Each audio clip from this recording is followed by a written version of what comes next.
خلاصے کے طور پر یہ بات بھی عرض کی تھی میں نے ابھی شروع میں کہ یہ جو سورہ عبسہ وتولی ان جاءہ الاعمی، سورہ عبسہ جو ہے اس کی ابتدائی آیات کے خلاصے کے طور پر میں نے ابھی عرض بھی کیا تھا کہ آیتیں یہ بتاتی ہیں کہ یہ جو تزکیہ نفس کی مجالس ہیں ان کو بھی عام کر دینا چاہیے. صرف خواص لوگ ہی تزکیہ نفس نہیں کر سکتے بلکہ ہر ایک انسان تزکیہ نفس اس کی ضرورت بھی ہے، اور ممکن ہے شاید کبھی سننے والا، یہ تو پیغمبر علیہ السلام نے فرمایا بعض اوقات سننے والا سنانے والے سے آگے جا سکتا ہے. اب ہم توبہ استغفار کی اس مجلس میں یہاں پر آپ کے سامنے کرسی پر بیٹھے ہیں اور بہت ہی اچھے انداز میں بیٹھے ہیں، لیکن ممکن ہے پیچھے آمین کرنے والا، سننے والا، سامعین میں سے کوئی شخص ایسا ایک آنسو بہا دے کہ وہ ایک آنسو ایک ملک کی مغفرت کے لیے کافی ہو. تو چونکہ یہ تزکیہ نفس کی مجلس ہے، توبہ استغفار کی مجلس ہے، اس کو ہم نے اس لیے عام رکھا ہے. عوام جو آ جاتی ہے سینکڑوں میں 500-600-700 لوگ مجھے لگتا ہے اس وقت بھی شاید حاضر ہوں گے، تو یہ سورہ عبسہ وتولی ان جاءہ الاعمی وما یدریک لعلہ یزکیٰ، اس کی جو ابتدائی 10 آیات ہیں ان کا خلاصہ جو میں نے عرض کیا تھا کہ ہم کسی بھی انسان کو اس وجہ سے نظر انداز نہیں کر سکتے ہیں کہ یہ تو بیچارہ کیا قربانی بھی نہیں دیتا، یہ تو مہینے کے 3 دن بھی نہیں دیتا، یہ تو بیچارہ کیا جمعہ یعنی نمازوں کا، تہجد کا اور لباس بھی اس کا ایسا نہیں ہے. بالکل ہمیں چاہیے کہ ہم ایسے لوگوں کو نظر انداز نہ کریں، اور اس مجلس کو ہم نے اسی لیے کیا بہت ہی عام رکھا ہے، اور اس میں کوئی یعنی خصوصیت نہیں، عوام آ جاتی ہے. اور مجھے اشارہ ملا انہی آیات سے کہ اس کو عام ہی کر دینا چاہیے، اور ہم اس کے فائدے کو محسوس بھی کر رہے ہیں. اور میں نے قسم کھا کر ابھی آپ سے جو بات کہی تھی کہ بالکل ایک ہماری بالکل پڑوسی خاتون ایک وہ میرے پاس آئی اور اس نے پہلے آدھا گھنٹہ رویا. میں نے اسے کہا کہ آپ مسئلہ تو بتا، کیا مسئلہ ہے؟ کہا نہیں مفتی صاحب میں بہت زیادہ گناہ گار ہوں، میں نہیں بتا سکتی ہوں، میری زبان گناہ گار ہے، میرا وجود گناہ گار ہے. پھر میں نے اسے پوچھا او بالکل ان پڑھ عورت ہے بیچاری، بالکل کیا بتاؤں کیسے ماحول میں اس نے زندگی گزاری ہے، لیکن 1 سال میں نبی برحق علیہ السلام 1 سال میں 4 یا 3 مرتبہ اس کے خواب میں آتے ہیں. تو یہ اللہ رب انما انا قاسم واللہ یعطی من یشاء، پیغمبر علیہ السلام نے فرمایا میں تو تقسیم کرنے والا ہوں، دینے والے اللہ کی ذات ہے.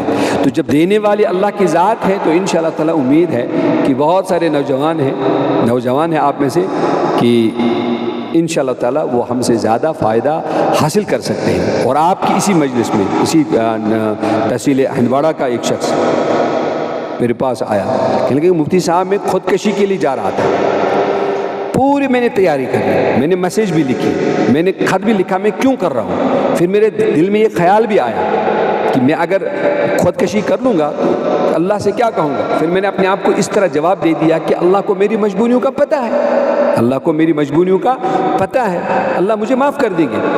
لیکن پھر مجھے خیال آیا کہ مگر جب مجھے وہاں میرا رب پوچھے گا چلو خودکشی تو میں نے کر لی، اللہ کو پتہ ہے کہ مجھے مجبوری تھی خودکشی کرنے کی. اپنے یہ میں اس کے ذہن سے کیا اعتبار سے عرض کر رہا ہوں وہ جو اس نے مجھے بتایا. لیکن کہنے لگا کہ پھر میرے دماغ میں یہ خیال آیا کہ چلو ٹھیک ہے خودکشی تو میں کر لوں گا، لیکن جو میں نے نمازیں نہیں پڑھی، جو میں نے روزے نہیں رکھے، جو میں نے ڈھیر سارے گناہ کیے ہیں اس کا کیا ہوگا. یعنی مجھے تو کوئی تیاری ہے ہی نہیں. فوراً واپس آیا، مسجد میں گیا. اب اس کا کہنا ہے کہ مفتی صاحب میں مسجد میں جاتا ہوں، میرا جو بھی مسئلہ ہوتا ہے میں اپنے اللہ سے 15-20 منٹ میں حل کراتا ہوں. ٹھیک ہے میں مزدوری کر رہا ہوں، میری کوئی کیا 50-60 ہزار 70-80 ہزار کی انکم نہیں ہے، لیکن جو مجھے چاہیے ہوتا ہے وہ مجھے میرا رب عطا کرتا ہے. تو یہ جو میں نے بات عرض کی تھی کہ تزکیہ نفس کی مجالس کو بالکل عام رکھنا چاہیے، جو بھی آئے وہ فائدہ حاصل کر سکے. دوسری بات تزکیہ نفس کے لیے دیکھو دوستو ہم سب نے کوششیں کرنی ہیں، بغیر کوشش کے کچھ بھی نہیں ہوگا. اللہ رب الرحمن ارشاد فرماتے ہیں ان اللہ لا یغیر ما بقوم حتی یغیر ما بانفسهم، سورہ رعد میں آیت نمبر 11 ہے. اللہ کسی قوم کی حالت تب تک نہیں بدلتے ہیں جب تک وہ لوگ خود اپنی حالت کو نہیں بدلتے ہیں. دیکھو اللہ میرے احوال کو بدلیں گے، لیکن مجھے اپنے نفس پر محنت کرنی ہوگی، جس کو ہم تزکیہ نفس کی مجلس، جس کو ہم نے آج کی مجلس میں تزکیہ نفس دہرا کر، بار بار ہم نے تزکیہ نفس دہرا کر یہ ہم کہنا چاہتے کہ اللہ فرماتے تم تزکیہ نفس کرو، میں تمہارے حالات کو بدل دوں گا۔ اور وَلَيْسَ لِلْإِنسَانِ إِلَّا مَا سَعَى، سورہ نجم میں اللہ فرماتے ہیں کہ انسان کے لیے وہی کچھ ہے جس کی اس نے سعی کی۔ اب دیکھیں آپ نے تزکیہ نفس کے لیے آپ اوڑی سے یہاں آ گئے، آپ پسپورا سے یہاں آ گئے، آپ گاندربل سے یہاں آ گئے، آپ بارہمولہ سے یہاں آ گئے، ہندواڑہ سے یہاں آ گئے، کچھ مقصد تو ہے، ایک ہی مقصد ہے۔ یعنی یہ قسم کھا کر یہ بات میں کہہ سکتا ہوں کہ یہ 600-700 لوگوں کا جو مجمع ہے، اس میں سے ایک آدمی بھی کھانا کھانے یہاں نہیں آیا ہوگا۔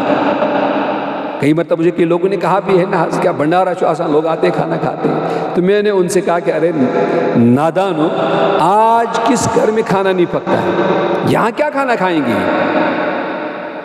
جتنا ان کو پیٹرول ڈیزل یہاں پر خرچ ہوتا ہے، اس سے زیادہ تو یہ کیا، اس سے کم قیمت میں یہ کسی اچھے ریسٹورنٹ میں بریانی کھا سکتے ہیں۔ لیکن سعی کا مقصد ہے تزکیہ نفس، تزکیہ نفس۔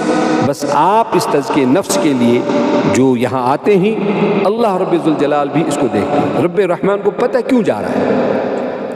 اور پھر تزکیہ نفس میں جب آپ آ جائیں گے، مثلا آپ میں سے بہت سارے لوگ ہیں جو 6 سال سے آتے ہیں، جو 3 سال سے آتے ہیں، جو 2 سال سے آتے ہیں، لیکن جب جو آ رہے ہیں، کبھی بھی اپنے دماغ میں یہ اس بات کو جمنے نہیں دینا کہ نہیں میں تو اپنے نفس کا تزکیہ کر رہا ہوں، میں تو اس وجہ سے تہجد کا بھی پابند ہو گیا، میں تو یہ بھی کر رہا ہوں، میری نہیں، اس غلط فہمی میں قطعاً نہیں رہنا۔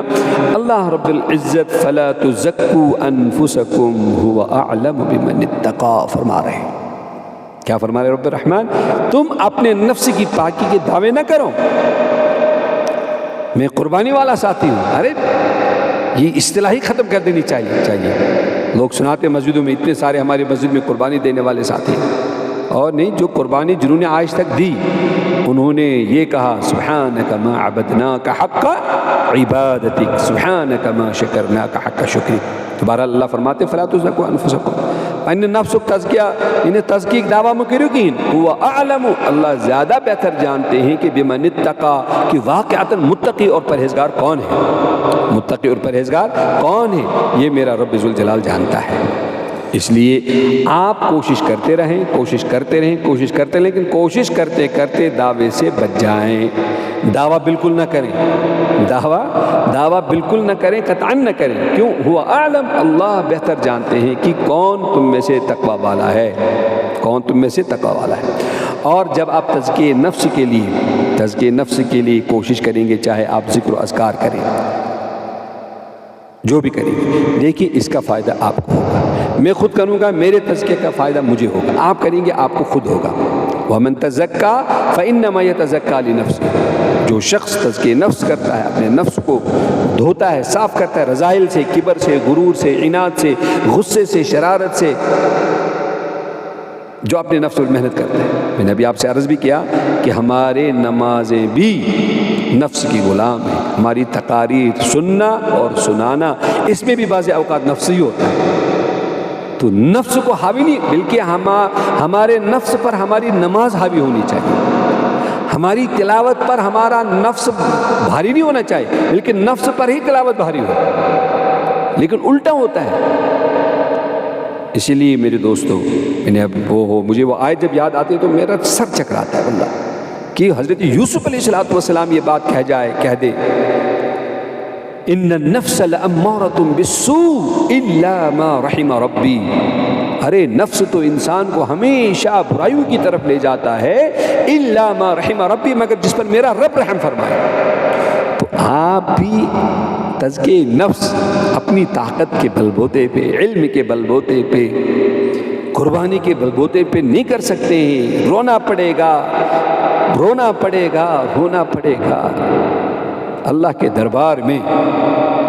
چاہے آپ یہاں رہیں، یہاں تو ہم اس لیے اجتماعی طور پر، چونکہ اجتماع بن جاتا ہے اس لیے اجتماعی دعا بن جاتی ہے، لیکن پھر پورے مہینے ہم کیا انفرادی طور پر جسے جو توفیق ملتی ہے اللہ کے سامنے اپنے گرم گرم آنسو بہاتا ہے۔ تو وہ گرم گرم آنسو بہا کر کہ یا اللہ میں اپنے نفس کا تزکیہ نہیں کر سکتا ہوں۔ یوسف علیہ السلام نے بھی کہا تھا الا ما رحم ربی، مگر جس پر میرا رب رحم فرمائے، مگر جس پر میرا رب رحم فرمائے اسی کا تزکیہ ہو سکتا ہے۔ اور پھر میں نے 2 باتیں اور بتائی تھیں کہ تزکیہ نفس کے لیے آپ محنت کریں، پکا ارادہ کریں، پختہ ارادہ کریں، عزم مصمم کریں، نہیں کہ مجھے اپنے نفس کی اصلاح کرنی ہے، اور پھر اخلاص کے ساتھ، یعنی اگر آپ یہاں آئے ہیں تو اخلاص یہ ہے کہ بس یہی مقصد ہے تزکیہ نفس، نہ کہ بوتل لے کر جائیں گے کہ مفتی صاحب آپ اس پہ دم کرو کہ ہمارا کیا بچہ رات کو روتا ہے، یہ مقاصد نہیں لے کے آنا چاہیے۔ یہ ایک ہی مقصد کہ مجھے اپنے نفس کا تزکیہ کرنا ہے، اور پورا 8-9 گھنٹے آپ ہمارے پاس رہتے ہیں تو کوشش یہ کرنی کہ سنتوں کے مطابق آپ کا کھانا ہو، سنتوں کے مطابق آپ کا سونا ہو، سنتوں کے مطابق آپ کا واش روم جانا ہو، سنتوں کے مطابق آپ کے 7-8 گھنٹے کم از کم گزریں، اور پھر جب گھر جائیں گے وہاں پر بھی ان کا اہتمام کریں، یہاں پر اور زیادہ اہتمام ہونا چاہیے۔ تو اخلاص مقصد کیا ہے میرا یہاں آنے کا؟ اگر میں یہاں خانقاہ میں حاضر ہو جاتا ہوں مقصد کیا میرا؟ بس صرف اپنے نفس کا تزکیہ کرنا، اور تزکیہ کرنے کے لیے 2 چیزیں میں نے اور بتائی تھی۔ ایک تو مستند علم ہو، مستند کیا ہونا؟ مستند علم کا ہونا ضروری ہے، اور پھر اس علم میں تفقہ ہونا بہت ضروری ہے۔ تو انشاءاللہ تعالی مستند علم اور علم میں تفقہ کے بارے میں انشاءاللہ تعالی اس کے بعد میں آپ سے عرض کروں گا انشاءاللہ۔ جزاک اللہ خیر، احسن الجزاء۔ السلام علیکم ورحمۃ اللہ وبرکاتہ۔